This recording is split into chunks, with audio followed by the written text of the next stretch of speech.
Hey, everybody. I am here with Chris Bassitt, one of my favorite pitchers to watch. And I think you're a perfect person to have on to discuss Pitchcom, pitch clock, and then some of the ways that you have picked up stuff. So I watched your outing, and I noticed how much quicker you were working.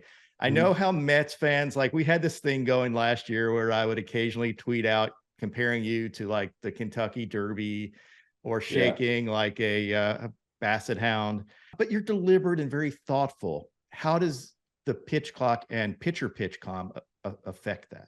So it's pretty simple for me. I have a pitch that I want to throw.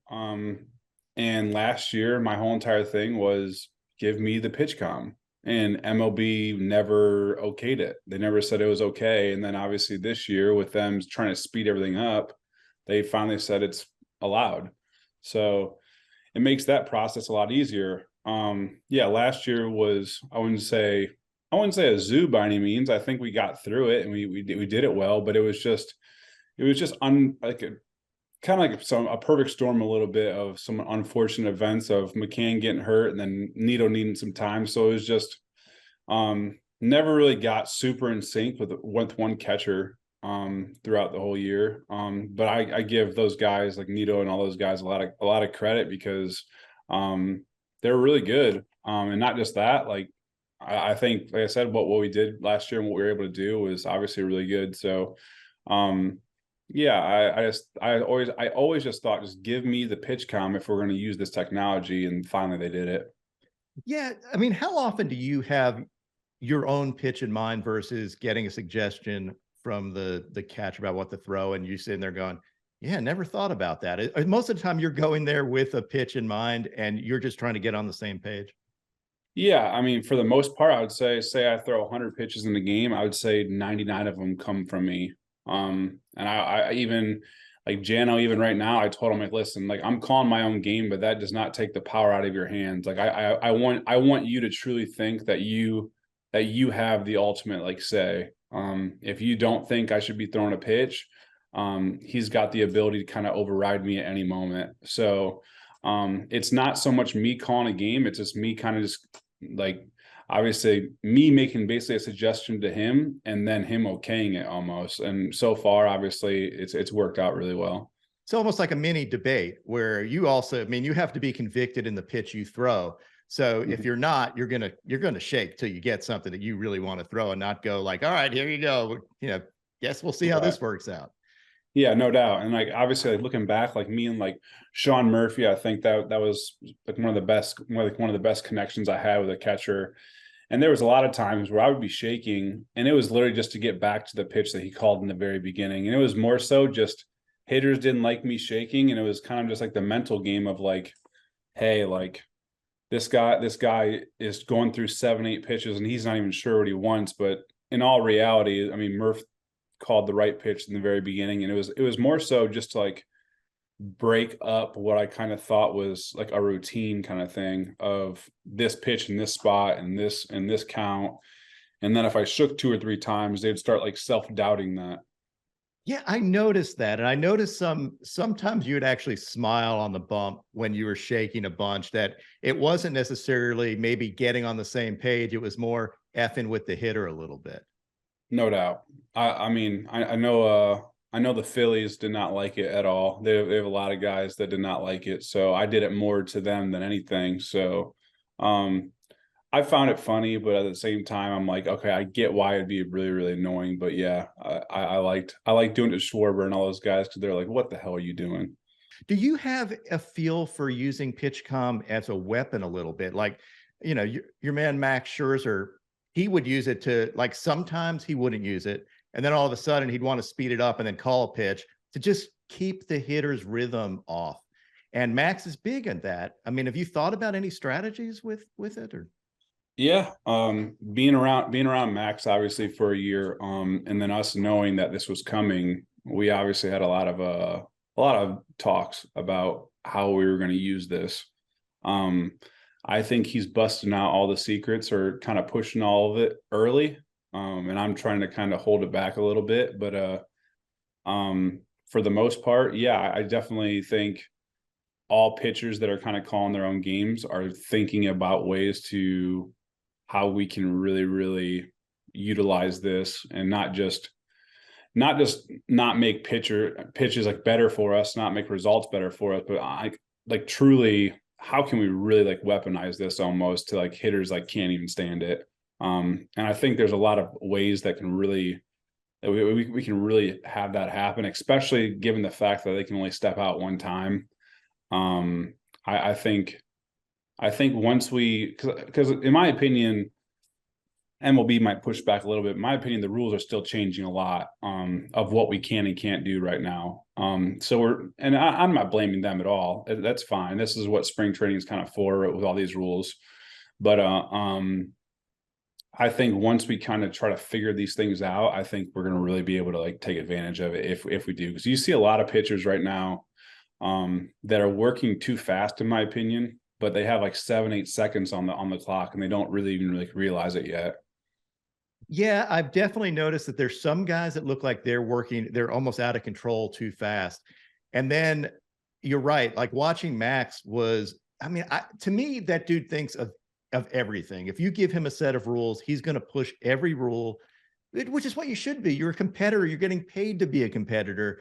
Right. You have rules, use them. Like there's a reason they're on paper. And, if it's Monopoly or whatever, you're a competitor and you want to win, and you're going to play by those rules as they're written. He was doing things like, long hole, like he gets someone to call time. Now you're in absolute control of the at bat. And then you can do anything you want. And you can sit there in a long hold, stay set, pitch as soon as the guy's in the box and looks up. That's allowed. I know that rule seems to be shifting a tiny bit. I saw Jack Flaherty mention that, wait a second, now there's a clause that the hitter still has to be reasonably ready. I thought we already defined what reasonably ready was, and they had to be reasonably ready at 8 seconds.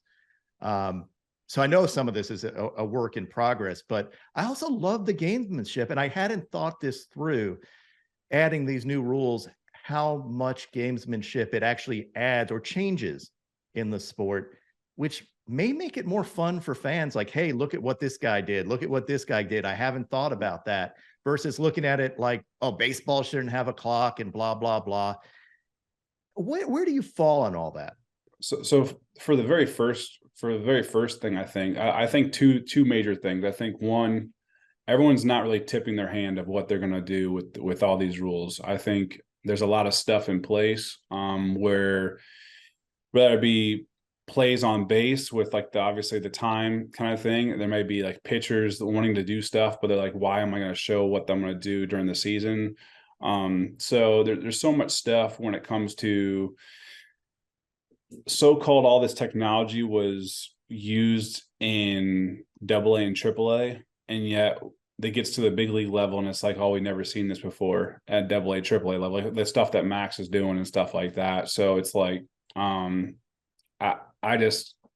think at the big league level, you're going to not just like try to survive the rules, but you're going to try to exploit all the rules. So I think we're just seeing like the tip of the iceberg when it comes to stuff that's going to happen with these new sets of rules. I think there's going to be a lot more stuff that people are going to be like, okay, like now we're going to have to start changing the rules mid-season because this team's doing this or this guy's doing that. So that's the thing that I really like. I'm not excited to see, but I know it's going to happen. And then the other thing, like I understand, like you want to so-called speed the game up, but the one like scary part to me is how fast a lot of these games are going. Like I'm not sure, I think it was Baltimore. I saw a stat where the time was like under 2 hours and 30 minutes for like a week straight or something like that. It was something crazy. That sounds great, but to me, I think Manoa brought this up, so I'm not going to steal his thunder on this. To me, the one scary part is we don't play in AA and AAA ballparks. We play in major cities. So you have a lot of fans, a lot of like you go to ballparks, and a lot of like the first inning, second inning, it's not that packed. It's just not, especially weekday after work. So now instead of a 3 hour and 15-minute game, you're having a 2 hour and 25-minute game. And I think you might have fans say it's not worth going to the game anymore because I don't have that much time. Like I'm showing up, there's an hour and 30 minutes left, and then I got to go all the way back home for traffic and all that stuff. That's the only scary part to me that I think about the time of the games is just weekdays of fans saying it's not worth coming to the game when I can't get there in time to like kind of see what I want to see.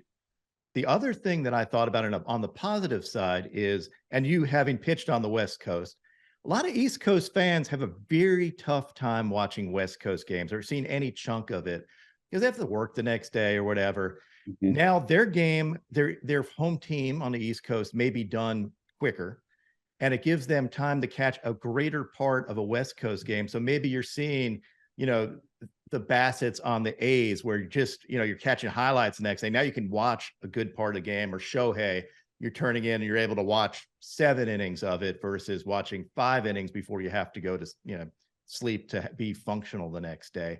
It may help the fans watch more of those games.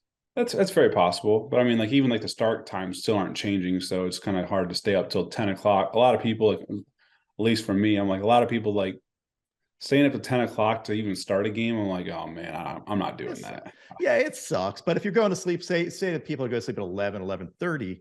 Right. Yeah, now you can catch at least the meaningful part of the game before you maybe the third inning. Yep. What do you think is, of all the rules, what are the most impactful to you? Or what are you seeing? Like, number one, let me start with what grade would you give MLB in the overall rules package, the new stuff? They're trying to obviously bring more fans into the sport, and I appreciate that. And then which rules do you think that, shift, base size, throwing, the disengagement rules, the pitch clock, pitcher Pitchcom, which one of those do you think have the biggest impact? So grade, I'd probably give them like a B plus, A minus. I think all the rules are good. But it's just I think we need to use common sense in the only issue I have is the pitch clock, and it's not from, so like, again, maybe it's the way I think, but I think of like, all right, how can this go wrong, rather than looking at all the positives and saying, oh, this is all right. So one thing that I definitely I've seen and I've thought about is just weather when it comes to the pitch clock. It's good and great in Florida and Arizona because the weather so far has been really, really good here. But I didn't even think of the cold. Someone brought that up about the cold. Say the game start in April in Detroit, it's freezing cold. I can't feel the ball. I'm blowing in my hand. Like, it's like, okay. I thought the flip side of like, it's misting in St. Louis and I need to go grab the rosin bag. I don't have enough time. Or the mound is really wet. I need to clean my cleats. I don't have enough time. The batter's box is really wet. I need to clean my cleats. I don't have enough time. So like, I just hope we just have common sense with the pitch clock where the umpires are able to just like constantly reset it when it comes to like, listen, it's 99 degrees in Cleveland on one day and everyone's dying of sweat, and I'm able to step off and just catch my breath and just put some rosin on my arm, just like, so I know where the ball's going, kind of thing. And to me, I don't even care about the rosin bag because I don't ever even really use it. So like, I'm just thinking of other guys in the aspect, even like batters. Like, I don't want a right fielder to go and make a great play in the gap and then have a sprint into the dugout when it's 98 degrees out. Give him an extra 20 seconds, let him catch his breath, and then like, all right, let's get in the box. Like, I think the speed of the game is really, really good right now. But at the same time, I think we just got to have like truly just empower the umpire and say, all right, you guys can use some common sense here. That makes a lot of sense because I think the one thing that fans react to is having a game or even a big at bat decided by the pitch clock. Like, I get it. Nobody wants to see that. Nobody wants to see a pitcher K strut after a clock violation K. That's just that's crappy TV. That's crappy fansmanship. That's just terrible. But all right. So one thing I thought of, and I don't know, why this isn't a good idea. It may not be. Say you have a pitch clock violation, but you had a disengagement or the hitter had a timeout left. Why don't they just get charged with that timeout instead of giving them an auto strike? Like, obviously the hitter would rather call timeout, or you would rather disengage and get an auto ball. Does that help at all? Like, hey, we're not going to get you on a technicality. You didn't technically call timeout. You would have if you knew it was running down. Shouldn't that be an automatic thing? Like, you get to use up that first. Yeah, I think it's so much to be like an option. Like, hey, like just turn to them and be like, hey, do you want to use your timeout there? And be like, yeah, okay, he uses timeout. Yeah, I mean, it seems like that might help some inadvertent mistakes that people make. Right. Yeah, and I agree with you. The thing that I can't even imagine. I saw the other day, Ben Joyce, Mr. threw 105 in college, throws one right under a hitter's chin. Hitter goes to the dirt, and you got to get right back up in the box and face another thing without like knowing if you're alive and maybe changing your pants. Right. I mean, that's brutal. Yeah. There's like I said, there's a lot of just common sense needs to be used. I mean, it's that simple. Just, common sense needs to be used. Like if we want to speed the game up, that's perfectly fine, but there has to be just some common sense used in these situations. And we can't have the league handcuff the umpires and be like, listen, you have to enforce these pitch clocks, like, because then it just turns into an absolute mess where it's like we have 15 different locations going on, and all 15 different locations have different things going on. Like, you have to have gray area. You have to, because that's the only way for this to work smoothly, with player safety being still kind of at a forefront, is to allow the umpires to kind of have some discretion. And has that been discussed at all? Because I agree with you. I think that everything has some discretion in the game currently, like, whether you can blow on your hands, whether you can do what, like, the umpire has the ability to make these calls. There should be. If it's raining, you don't want a hitter hitting with a bat that they can't hold, or a pitcher throwing a ball that they don't feel comfortable throwing. So there seems like there has to be that. I'm sure behind the scenes there is some talks, but as for are we going to so-called get rid of pitch clock when those things happen, or add seconds, or whatever it may be, I don't think that has actually been put in place. I could be wrong on that, but again, I just think that's the only issue I can really see with the pitch clock is just, like I said, just when weather gets involved throughout all 30 cities, obviously. And obviously indoor teams, obviously, I think have a big advantage because, there's no weather. But one cool thing I didn't even know about, I guess just because of playing in Oakland and stuff, is that the dome teams, a lot of guys change cleats. Hitters change cleats from like molds to like, obviously, like metal spikes. So like that's a whole different element. Like, I don't have time to like change cleats kind of thing. So like that's a whole different element I didn't even know about. Yeah, I didn't think about that. That's a good point. Yeah, so there's some things, but I think players like it. I'm hoping fans like it, and I hope it works out. Yeah, I've done some polls, and it seems like most people have the ratings. It's like something like 65% of folks had it as an A or B, the overall rules, which is kind of where I am on it. I didn't know, like, I'm a traditionalist, you're a traditionalist. I still, like, I didn't know whether I'd like it or not. I've come to the conclusion that I do like it. I like the gamesmanship part too, that I didn't even think about. And I'm sure, like, as you mentioned, there's more to be broken out, but watching Scherzer work, who's like this mad scientist and thought all these little things, and probably especially doing in spring training to see what he can get away with and how much he can go, is so much fun to watch. And it adds another layer of strategy. Yep. I totally agree with you. Bigger bases impact. What do you think? Yeah, I definitely think it's going to have a slight impact just because analytically, you're going to have front offices say, well, you're the all the base paths are shorter. So the bang bang plays are all now potentially going to get swung into the favor of the base runner. Um, and then obviously you add the element of the pitch clock where you can see 3, 2, 1, and then just go. I think controlling a running game is going to be huge this year. Guys that can't control a running game are going to get ate alive. And that, to me, that's another area that has been fading out of the game that fans enjoyed. Like obviously, again, being, pitching out in Oakland for those years, another famous Oakland guy, Ricky Henderson, was so much fun to watch back in the day. And having those base stealers, making speed and athleticism a little bit more in the game, it can't be a bad thing. I think it sucks for a pitcher.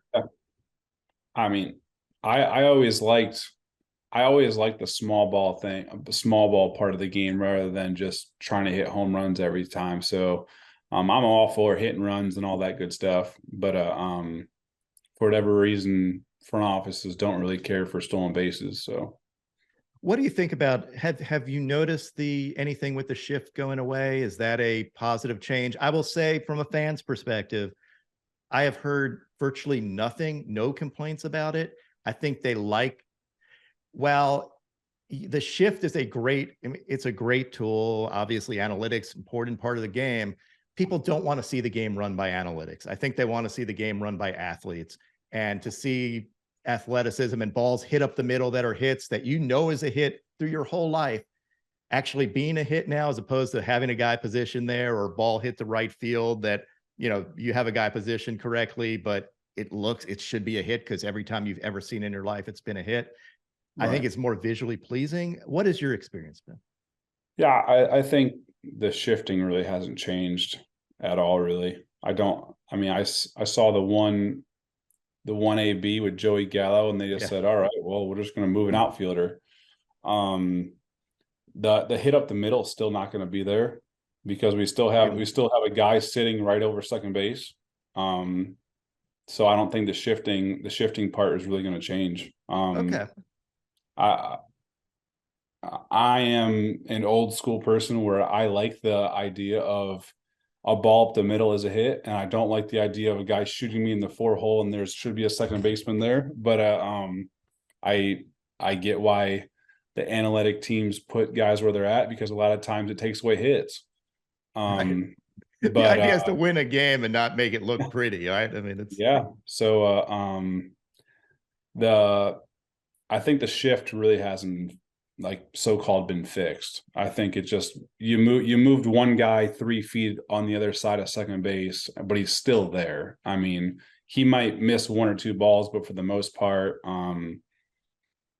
it's not that big of a difference. I mean, obviously, guys like Gallo and I think Bellinger, I know they shifted a ton too. So guys like him, if they don't move that outfielder to that spot, then I think it's going to really, really, really help them.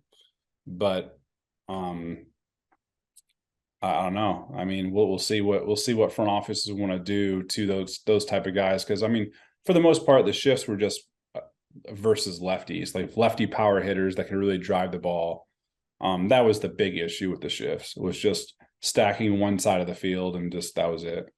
how did the disengagement rules hurt or help you? And is it going to be a big deal? Or is it just going to change the way you hold on runners, focusing more on long holds and all other tricks?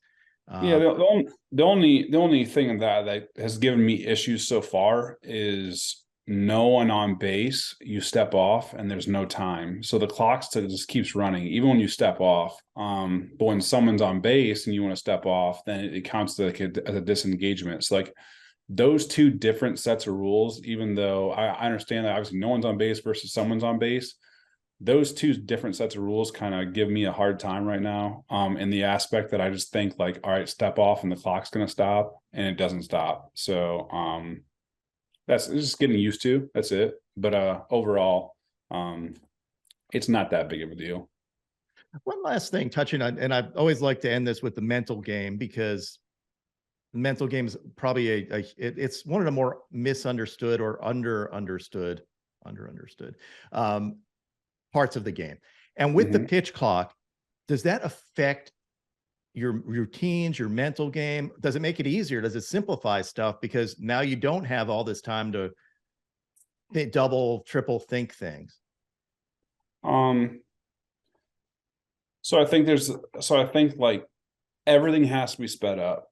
And it's not just from me, but everyone's mental clock has to be sped up a little bit. And I think you're going to see more mistakes this year for guys that don't speed that process up. I think the game can get out of hand. I think the 2-3 run innings, like say you have a bad inning, it's 2 or 3 runs. I think now it could be 5 or 6 runs, and you're absolutely gassed. Um, so I think mentally preparing, mentally being ready, physically obviously being ready there's never going to be a more important time than right now, because I mean, just the way that the game is not structured, there is no way for us to actually slow the game down. Like if it's speeding up on you, the game is going to tenfold that. So I think you're going to have a lot of guys really struggle this year if they can't figure out a way to kind of like slow the game down within themselves.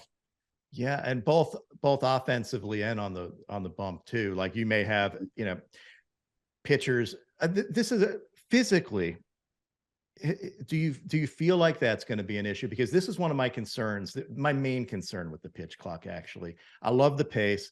I was always concerned that it could lead potentially to more injuries. We haven't seen that in the minor leagues, but it could, because pitchers, there is a recovery between pitches that takes place. Just like you're doing a set, you take a little bit of time to recover, and it adds up as you go deeper in games.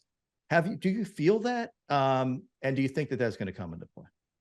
So yeah, it brings me back to weather. I think it's going to be an issue for guys.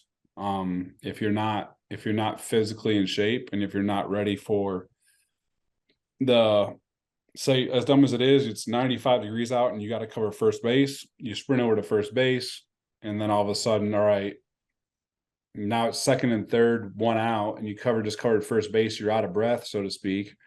Well, you get back on the mound or you get the ball, time's going. So you don't get to sit there and play at the rosin bag for 20 seconds to kind of catch your breath. How are you going to do it? And then you got to get out. And then guess what? You got 20 more seconds. You got to get out. So you got to get out. So I've noticed it. The only time I have actually noticed it, I've never actually noticed, like, from a conditioning standpoint, I feel like I'm in pretty dang good condition, but from a conditioning standpoint, the only time that I noticed it once was ground ball from the into the 4-hole. I went like 2 hard steps to first base trying to cover first, ball got through, and then I had to bust it to get behind home plate, and then the umpire handed me the ball. So like I was running from first, then ran behind home, and then the umpire handed me the ball at home plate, and the clock started once he handed me the ball at home plate. So I was like, I looked up and the clock was already going. Drop the ball. And I said, what in the world is going on here? Like, I thought the clock didn't start once I got off the mound or something like that. So that was the only time that I actually like caught myself. I was like, dang, like I wish I had like 5 more seconds here of just to kind of like just regroup of what kind of happened. But I think there's going to be I think there's going to be a time when you just walk past the umpire and say, I'm not like he holds a ball out and I'm going to walk past him. Yeah, I'm good. I don't need it. And I'm just going to be like, sir, you can give me that ball when I get to the mound. I'm not going to touch that ball right now. But that's a great so like point. that's going to be like the stupid little things that I'm just like, that's just the common sense that we just need. Like where the umpire is allowed to like see him hit the dirt. He's not trying to slow the game down. And it's like, all right, like now get it going. Like now start the clock. Like are we trying to play 2 hour and 20-minute games, or are we just like trying to make like the product on the field better kind of thing? I think if the end goal is just to cut out all the crap, so-called, like, I mean, as dumb as it is, my shaking, all the batters stuff, then we can do that, but still use common sense and say, listen, like, this guy is not trying to do anything like stupid. He's not trying to have a crazy routine. He's just trying to catch his breath from running, and that's it. Like, we should be allowed to like just do that. Because I mean, it being July or August, and like I said, St. Louis or Arizona, whatever it may be, Arizona has the roof open. It's 115 degrees outside. You should be allowed to catch your breath. Is there a strategy also, like, hey, I need a new ball? Does that help with the clock at all? Or so we had the guy from the Indians try to do that, and he threw the ball out, and the clock, I thought, was supposed to reset, and they didn't reset it. And then he got, it was supposed to be reset. I guess it's not. So like that's like the whole, like, there's somewhat of a gray area. Like, if I get a ball, I don't even want to get into the ball situation too, but oh, good Lord. But if I get a ball that I don't like, throw it out. Like, and say it's like, so guys on base, 20 seconds. I get a ball I don't like, clock starts. I look at it, I don't like it. Throw the ball out, and it's like 17, 18 seconds. I think the clock is supposed to reset. But if you have the ball and you hold it for like 8, 9 seconds, then all of a sudden you like throwing the ball out to so-called reset the clock, then MLB's thing is, well, no, you had 9 seconds to basically figure out if you like this ball or not. So I agree with that. Yeah, that makes sense. You can't use the ball as so-called a clock reset. I agree. I totally agree with that stance. Yeah, that makes sense. Do you feel overall, last question, overall rules, pitcher centric, helping you or helping hitters, or do you think it's kind of neutral? I think for sure right now it's going to be, I think it's neutral right now, but I think for sure it should lean towards the pitcher, I think, because I think the more and more pitchers start to realize, hey, like, I have 8 more seconds. All right, the guy stepped in at 14 seconds, and I can just sit here for 14 seconds while he's staring at me, or whatever it may be. I think for sure the more and more stuff, like, where the hitter has to think about, like, when do I get in the box? Do I get the box at 12? Do I get the box at 15? Like, Max is quick pitching me. Do I get ready now, or do I wait for 9 seconds and then get in the box? And you as the pitcher are just standing there, like, just like waiting for him. So you have all this crap going through the hitter's mind of, what is he trying to do? Like, is he trying to pitch to me? Like, is he trying to quick pitch? And then he's not even worried about a slider or a curveball or a fastball or whatever it may be. So, like, I think it definitely should benefit the pitcher, but right now everyone's uncomfortable, so everyone's not really benefiting at all.